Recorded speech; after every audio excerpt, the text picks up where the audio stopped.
कृपया ध्यान दें। अब रक्षपाल जी जो हैं, घर का बसा हुआ कढ़ी चावल जब दासी के हाथ से लिया उन्होंने और बाहर बैठ करके खाने लगे, दासी ने जब उनकी आवाज सुनी, जब उनका मुंह खुला तो उनकी दांतों की बत्तीसी को देखा तो दासी के मन में ये आ गया कि ऐसे ही बोलते थे और ऐसी ही बत्तीसी रक्षपाल भैया की थी। वो जा करके सेठ और सेठानी से कहती है। तो आगे की कहानी आपके सामने प्रस्तुत कर रहा हूं कि दौड़ी दौड़ी महलों आई, अब सेठ सेठानी को बतलाई, जो परिव्राजक बाहर देखा, अब भैया जैसा हम मालिक देखा, चल कर देखो नजर पसारी, भूल चूक शायद हो मेरी, दासी बचन सुने यही भांति, अब सेठ सेठानी दौड़े आती। जाकर के दासी ने कहा जाकर के सेठ और सेठानी जी से कि हमें तो बिल्कुल ऐसे लग रहे हैं जैसे भैया जैसी रक्षपाल जैसी आवाज है, उनके दांत की बत्तीसी भी हमें वैसे ही दिख रही है। आप दोनों चल करके देख लो, शायद हमसे कोई भूल हो रही हो। जब इतनी बात माता और पिता ने सुनी तो एकदम भाग खड़े हुए और बाहर को निकल कर देखते हैं तो क्या देखते हैं कि बाहर जाकर देखा जब वहीं, अब परिव्राजक बैठा झाड़ी ताही, पहले दिन का बसा जो भोजन, अब बड़े चाव से खाता भोजन, पास जाए कर सेठ जी बोले, अब कहाँ से आए कहाँ कऊ डोले। जाके बाहर जब से सेठानी और दासी दोनों तीनों गए तो देखे बड़े चाव से वो बसा हुआ कढ़ी चावल खा रहे थे परिव्राजक जी। जब जा करके सेठ जी कहने लगे कि भाई आप कहाँ से श्रमण आए हो, किस कौन से गुरु हैं आपके, आप आगे कहाँ जाओगे, कैसे भ्रमण कर रहे हो। कि माता पिता दासी संग आए, रक्षपाल बोले समझाए, कि कल परसों जब द्वारे आए, अब फाटक बंद यहाँ पकड़वाए, कहे आप शब्द अनादर कीना, अब बस्ती जा भिक्षाटन कीना, वचन दिया जो उसे निभाया, अब आपके घर का भोजन खाया। जब इतनी बात सेठ जी ने कही तो रक्षपाल कहने लगे कि देखिए आप माता पिता हमारे थे, जब मैं परसों आया तब भी आपने हमको अपशब्द कहे और फाटक बंद करवा लिया, मैं दूसरे दिन जब आया तब भी आपने अपशब्द कहे और अनादर किया और फाटक बंद करवा लिया, मैंने बस्ती में जाकर के भिक्षाटन को किया, तो हमने जो वचन दिया था कि हम भिक्षु बनकर के भी आपके पास आऊंगा, तो मैंने अपना वचन निभाया है और मैंने आपके ही घर का भोजन खाया है। तो क्या कहते हैं कि क्या बासा क्या ताजा जानू, अब जो देयूर जाऊं उसी को खाऊं। कहने लगे हमें बासे ताजे से कोई मतलब नहीं, हमारे जो शरीर को ऊर्जा जिससे मिल जाए हम वही ग्रहण कर लेते हैं जो सामने मिलता है।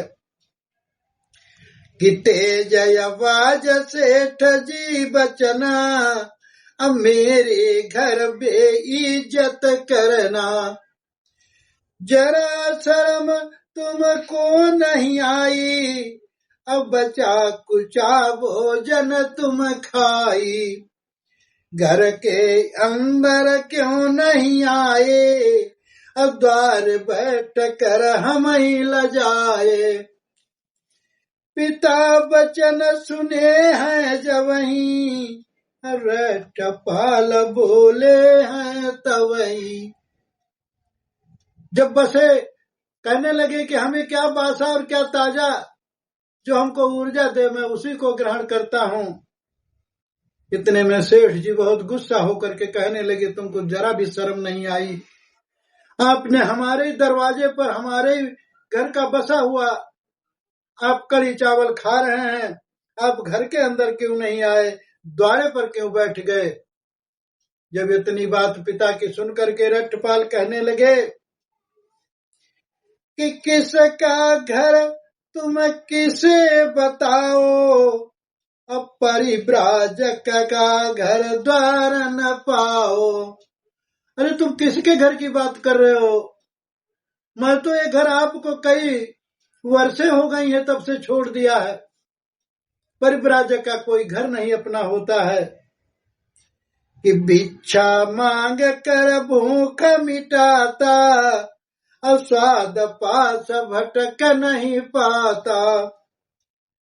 शांत भाव से ठकई बानी, घर पर चलऊ पियऊ घर पानी। जब इतनी बात रट्टपाल जी ने बताई कि मैं तो भिक्षा मांग करके पेट भरता हूँ, जो रूखा सूखा मिल जाता है मैं उसी को ग्रहण करता हूँ, हमारा कोई घर नहीं है। जब ऐसी बात सुनी तो सेठ शांत हो गए और कहने लगे कि अब घर चलो, घर पर चाय पानी पियो चल के। कि भिक्षु रट्टपाल कहे बचना, अब कल दो भोजन स्वीकार करना। आज का भोजन पूरा होई, अब नहीं दोबारा इच्छा होई।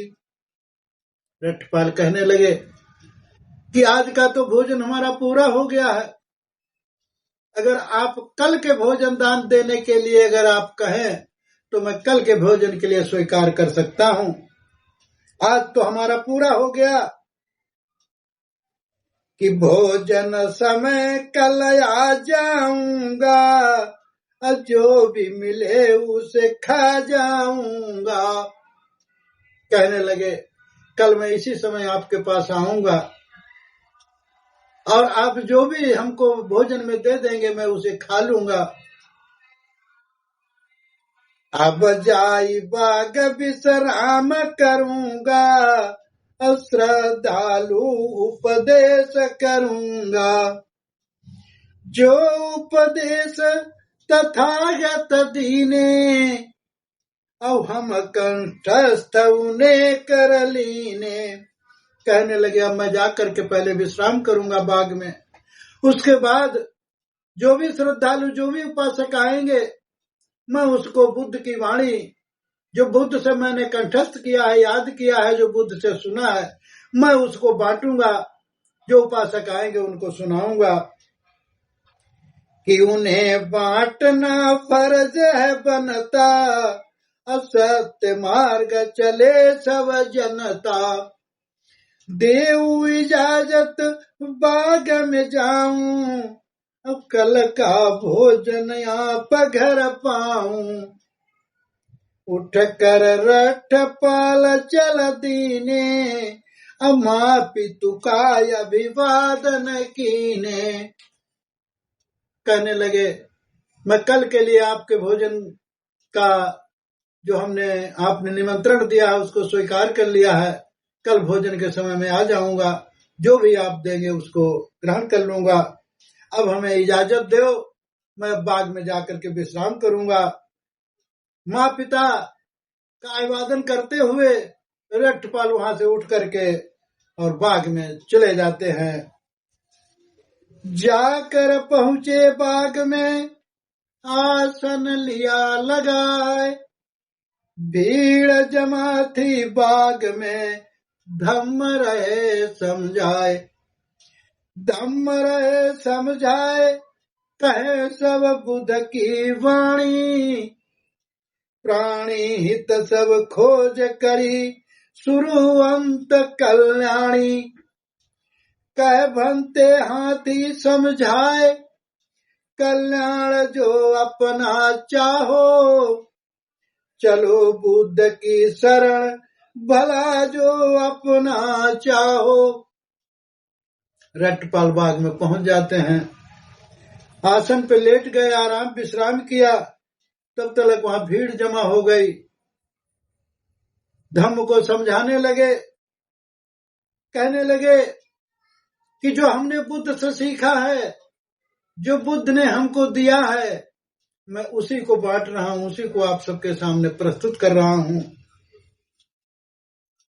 समझा रहे हैं कि बुद्ध का धम्म ऐसा है कि जो भी धारण करेगा तो वो अपना शुरू से और अंत तक अपना कल्याण कर साध लेगा। कल्याणकारी धम्म है। सभी की समझ में आ रही है रट्टपाल जी की बात, और वो धम्म उपदेश कर रहे हैं कि करत प्रवचन संध्या होई, अश्रमण नमन करी घर कऊ जाई। बीती रात सुबह हुई जाई, रट्टपाल नित्य क्रिया करई। चीवर धारण शरमण करई, अब कंधे पर झोली धर लेई। सुबह हुआ, रट्टपाल नित्य क्रिया से निपट गए। चीवर धारण किया, भिक्षा पात्र हाथ में लेकर के, और बस्ती की ओर रवाना हो जाते हैं। जब समय हुआ तो निश्चित समय तैयारी कीनी, अब भिक्षा पात्र हाथ ले लेनी। फुल कोठित नगर का उधाए, अब घर के बाहर पहुंचे जाए। सेठ तैयारी घर पर करई, अब सेवा कमी न रह नहीं पाई। निश्चित समय पर रट्टपाल चीवर डाल करके भिक्षा पात्र लेकर के अपने तुल्लकोठी नगर में पहुंचे और अपने जो पूर्व पिता के का दरबार था वहां गेट पर पहुंच गए। इधर सेठ पूरी तैयारी कर रहे हैं और कह रहे हैं कि कोई कमी न रहने पाए कि श्रमण पुत्र घर आवई आजू, अब आज्ञा मान करऊ एक काजू।